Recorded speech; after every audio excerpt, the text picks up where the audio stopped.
नमस्कार दोस्तों, उम्मीद है आप सब अच्छे होंगे। दोस्तों, इस वीडियो में हम 2024 के इम्पॉर्टेंट रिपोर्ट्स देखेंगे, कुछ इम्पॉर्टेंट इंडेक्स वगैरह देखेंगे जो एग्जामिनेशन पॉइंट ऑफ व्यू से बहुत ज़्यादा इम्पॉर्टेंट होने वाले हैं, खासकर आने वाले बीपीएससी यूपीपीएससी एग्जामिनेशन के लिए। आइए शुरू करते हैं। सबसे पहले हम जिस इंडेक्स की स्टडी करने जा रहे हैं वो है सस्टेनेबल डेवलपमेंट गोल इंडिया इंडेक्स 2023-24, जिसको नीति आयोग के द्वारा रिलीज़ किया जाता है। सबसे पहली बार ये रिपोर्ट सन 2018 में रिलीज़ किया गया था नीति आयोग के द्वारा। The index access the performance of states and union territories across 16 SDGs मतलब sustainable development goal using a set of indicators aligned with the national priorities. आपको पता है कि टोटल 17 सस्टेनेबल डेवलपमेंट गोल्स हैं, यू नो वेरी वेल। 17 में से 16 sustainable development गोल को अलग अलग इंडिकेटर पर मेज़र किया जाता है, परफॉर्मेंस को एक्सेस किया जाता है और फिर SDG इंडिया इंडेक्स तैयार किया जाता है।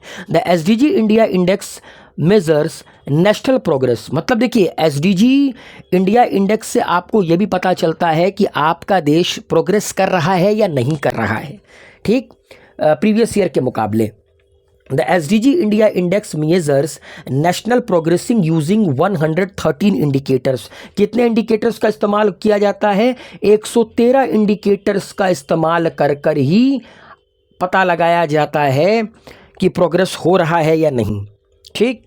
Align to the national indicator framework. National indicator framework के साथ 113 इंडिकेटर को अलाइन कर कर SDG इंडिया इंडेक्स नीति आयोग के द्वारा निकाला जाता है। जैसा कि मैंने बताया कि 17 सस्टेनेबल डेवलपमेंट गोल हैं, जिनमें से एक गोल 14 जो है लाइफ बिलो वाटर, इसको इस कैलकुलेशन में इंक्लूड नहीं किया जाता है, क्योंकि अगर आप देखेंगे तो लाइफ बिलो वाटर मतलब हमारे देश में सिर्फ 9 कोस्टल स्टेट्स हैं, तो या तो फिर इनका अलग SDG इंडिया इंडेक्स कैलकुलेट किया जाए और जो रिमेनिंग आपका लैंडलॉक्ड स्टेट है उनका अलग किया जाए, या तो जो कि कोस्टल स्टेट नहीं है उनका अलग किया जाए। तो इससे रिपोर्ट में क्लैरिटी नहीं आ पाएगी।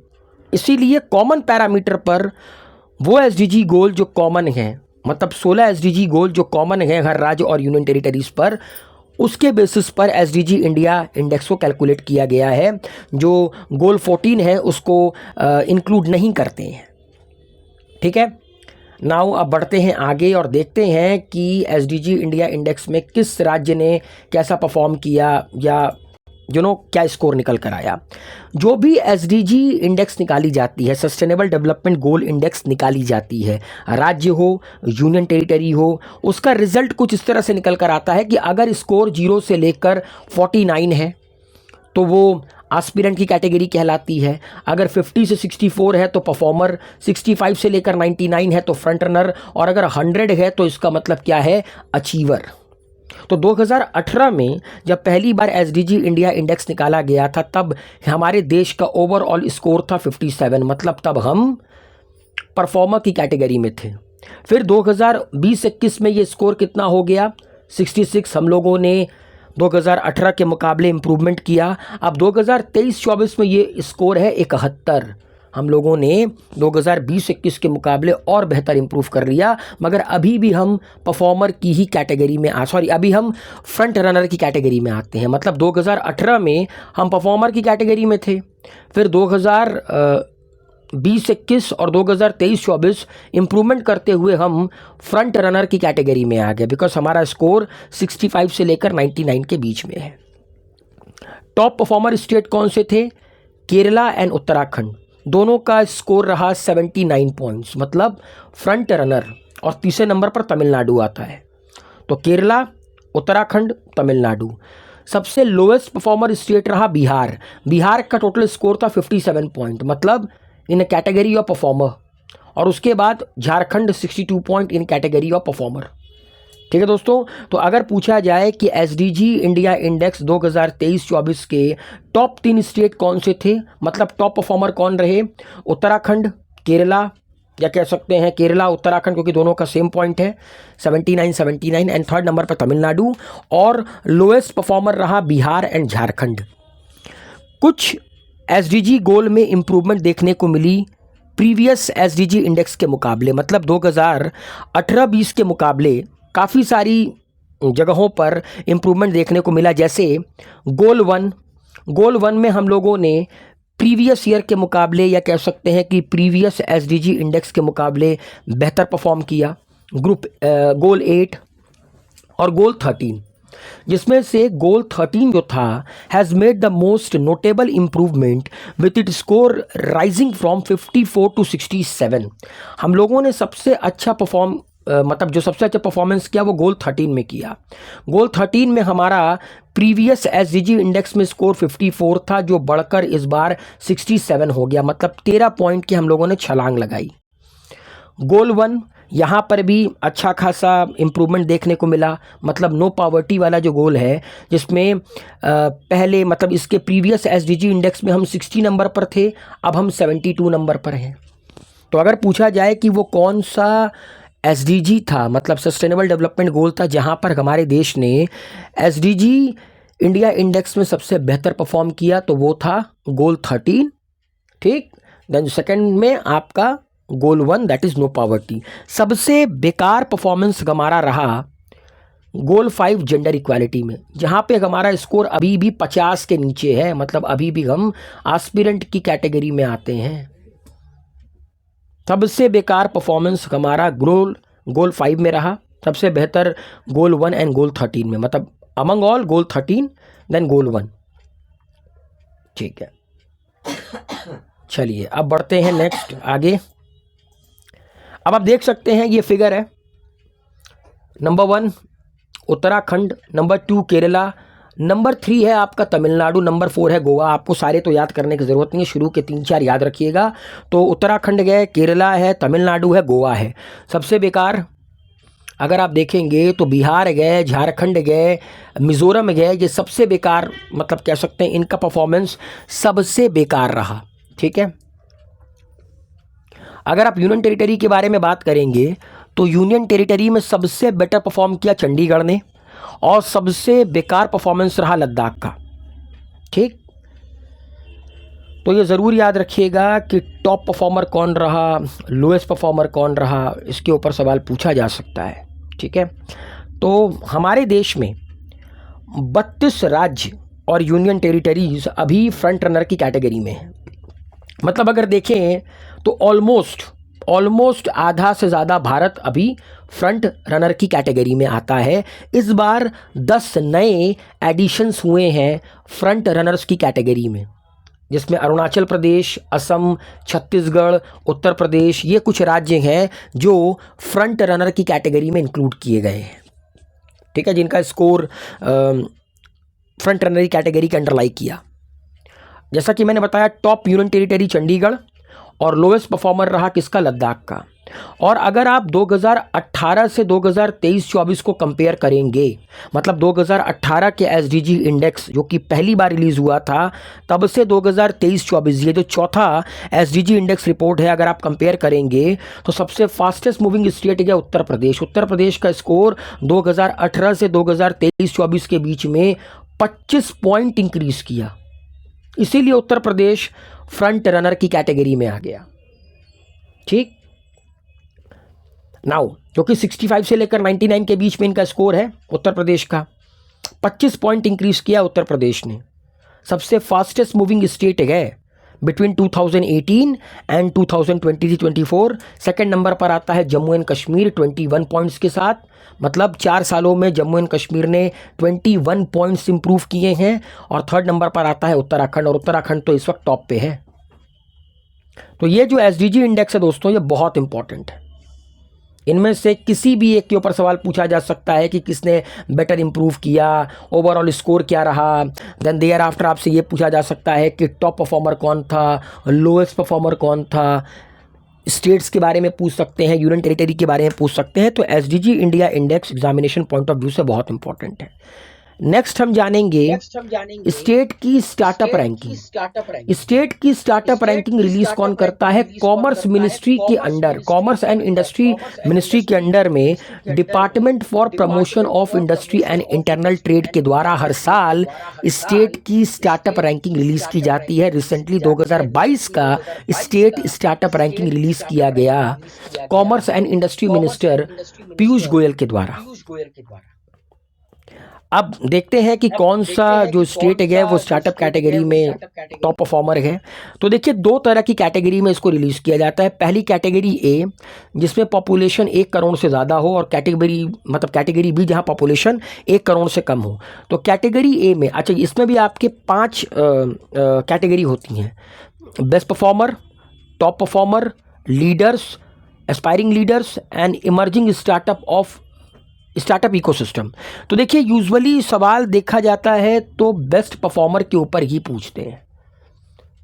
तो बेस्ट परफॉर्मर कैटेगरी ए में गुजरात, कर्नाटका, केरला एंड तमिलनाडु रहा। और ये देख लीजिए, ये चारों के चारों कोस्टल स्टेट हैं। ऊपर से शुरू करेंगे गुजरात, गुजरात के नीचे कर्नाटका, कर्नाटका के नीचे केरला, केरला के बगल में तमिलनाडु। तो एल शेप अगर आप बनाएंगे, अगर आप हमारे देश के झंडे मैप में एल शेप बनाएंगे, तो ये रहा गुजरात, ये रहा कर्नाटका, ये रहा केरला, और केरला के बाद ये रहा तमिलनाडु। ये टॉप बेस्ट परफॉर्मर रहे। टॉप परफॉर्मर कौन था? महाराष्ट्र, उड़ीसा, पंजाब, राजस्थान, तेलंगाना। उसी तरह लीडर्स की क्या कैटेगरी है? एस्पायरिंग लीडर्स की कैटेगरी है। ठीक है। हाँ, अगर आप स्टेट एग्जामिनेशन दे रहे हैं, स्टेट पीसीएस का एग्जामिनेशन दे रहे हैं, अगर आप यूपीपीएससी का दे रहे हैं, तो याद रखिएगा उत्तर प्रदेश लीडर्स की कैटेगरी में आता है। ठीक। स्टार्टअप रैंकिंग में आपको बेस्ट परफॉर्मर तो पता होना चाहिए, जैसा कि मैंने बताया, गुजरात, कर्नाटका, केरला, तमिलनाडु। उसके बाद आपको उन राज्यों के बारे में पता होना चाहिए कि वो राज्य किस कैटेगरी में आते हैं, जिस राज्य के सर्विसेज का पेपर दे रहे हैं। जैसे उत्तर प्रदेश आता है लीडर्स की कैटेगरी में, और बिहार आता है एस्पायरिंग लीडर्स की कैटेगरी में। ठीक। उसी तरह अगर आप कैटेगरी बी जाएंगे, जहां पर पॉपुलेशन 1 करोड़ के नीचे गए, वहां बेस्ट परफॉर्मर रहा हिमाचल प्रदेश। ठीक। टॉप परफॉर्मर रहा अरुणाचल प्रदेश एंड मेघालय, मतलब नॉर्थ ईस्टर्न स्टेट। ओके। उसी तरह लीडर्स में गोवा, मणिपुर, त्रिपुरा है, फिर एस्पायरिंग लीडर है, फिर इमर्जिंग स्टार्टअप इकोसिस्टम है। मेनली आपको 2-3 कैटेगरी याद रखनी है। टॉप परफॉर्मर याद रखिए, सॉरी, बेस्ट परफॉर्मर, दोनों कैटेगरी का याद रखिएगा। ठीक।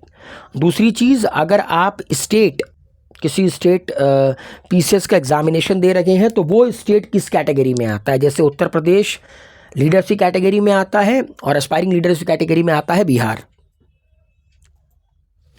अब दोस्तों, ये बहुत ही इंपॉर्टेंट टॉपिक है। रिसेंटली 2023 में टॉप 10 कोल माइंस का डेटा रिलीज किया गया है in the world by production. मतलब ये वो 10 माइंस हैं पूरी दुनिया में जहां पर सबसे ज़्यादा कोयले का प्रोडक्शन किया जाता है, और इनमें 2 भारत में हैं। तो इनके ऊपर सवाल आप, मतलब ये जो जगह है वो अच्छे से आपको याद होनी चाहिए। पहला, black thunder mine. Black thunder mine ये वायमिंग में है, मतलब ये अमेरिका के वायमिंग में है। आपको ये याद करने की ज़रूरत नहीं है कि किस डिस्ट्रिक्ट में है, आपको ये ज़रूर याद रखना है किस देश में है। तो ब्लैक थंडर माइन कहाँ पे है? यूएसए।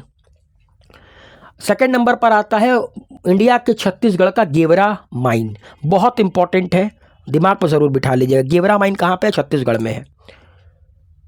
तीसरा है नॉर्थ एंटीलोप रॉकेल माइन। ये भी कहाँ पे है? ये भी आपका यूएस के वुमिंग में है।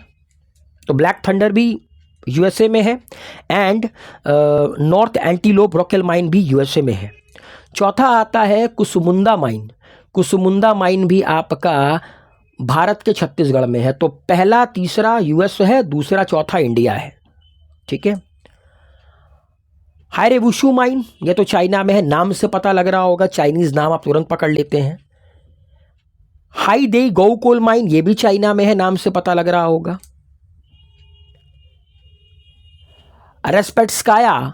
रेस्पेट्स्काया ये माइन कहाँ पे है? ये रशिया में है। ठीक है। रेस्पेट्स्काया माइन ये रशिया में है। मोआताइस कोल माइन कहाँ पे है? ये मोजाम्बिक में है। ठीक। पीक डाउन कोल माइन कहाँ पे है? ऑस्ट्रेलिया में है। और माउंट आर्थर कहाँ पे है? ऑस्ट्रेलिया में है। तो अगर आप देखेंगे तो 10 में से 2 यूएसए में है, 2 इंडिया में है, 2 ऑस्ट्रेलिया में है, 2 चाइना में है, 1 रशिया में है और 1 आपका मोज़ाम्बिक में है। ठीक है, तो ये 10 कोल माइन आपको अच्छे से याद होने चाहिए, क्योंकि इनके ऊपर सवाल मैच द कॉलम में भी पूछा जा सकता है, which among the followings are correct, और इनकरेक्ट में भी पूछा जा सकता है। गेवरा और कुसुमुंदा माइन का नाम जरूर याद रखिएगा। नेक्स्ट जो इंडेक्स है वो रोड एक्सीडेंट का है। वैसे ये इतना इंपॉर्टेंट नहीं है, लेकिन फिर भी मैं आपके साथ डिस्कस कर रहा हूँ। देखिए, मिनिस्ट्री ऑफ रोड ट्रांसपोर्ट और हाईवे ने एक रिपोर्ट रिसेंटली रिलीज किया है, 2002 में भारत में कितने रोड एक्सीडेंट हुए। आपको बता दूं कि 2022 में, सॉरी 2002 मैंने बोल दिया, 2022 में भारत में कितने रोड एक्सीडेंट हुए? 4,61,312 रोड एक्सीडेंट 2022 में भारत में हुए, जिसमें से 1,68,491 लोगों की मृत्यु हुई और 4,43,366 लोग इंजर्ड हुए। ये डेटा आपको याद करने की ज़रूरत नहीं है, ये एग्जैक्ट डेटा कभी नहीं पूछा जाता है। इंडिया में सबसे ज़्यादा लोगों की मृत्यु एक्सीडेंट में होती है, उसके बाद चाइना और उसके बाद अमेरिका। हमारे देश में सबसे ज़्यादा लोगों की मृत्यु रोड एक्सीडेंट में होती है, उसके बाद चाइना आता है, फिर अमेरिका आता है। और वेनेजुएला एक ऐसी कंट्री है जहां पर लाख पॉपुलेशन में सबसे ज़्यादा लोग रोड एक्सीडेंट में मरते हैं।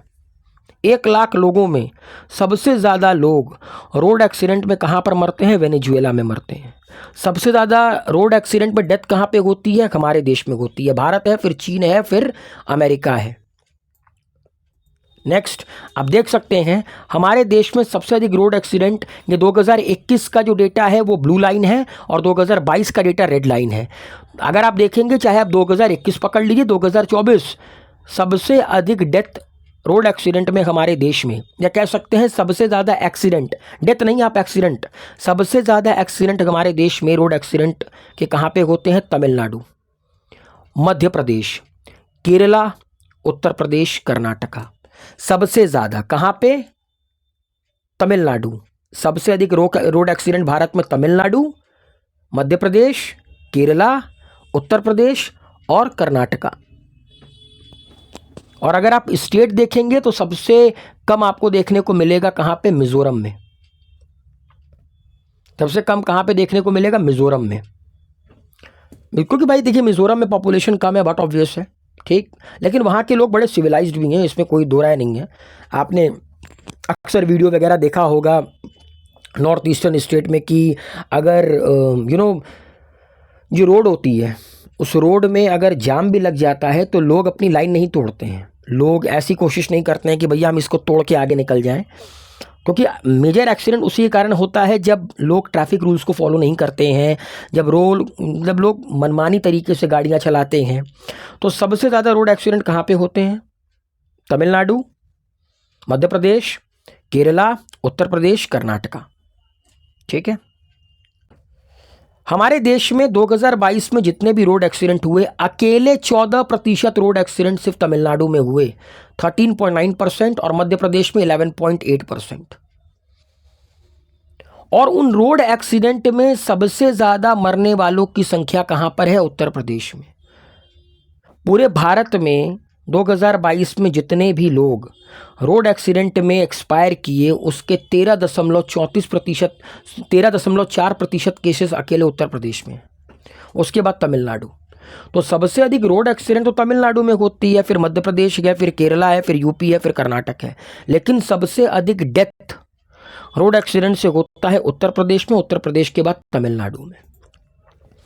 तो उम्मीद है दोस्तों, ये जो इंडेक्स हैं, ये जो डेटा है, ये आपके ज़रूर काम आएंगे आने वाले एग्जामिनेशन में। वीडियो पसंद आया तो वीडियो को लाइक, शेयर, कमेंट कीजिए, अपना प्यार बनाए रखिए। Thank you so much.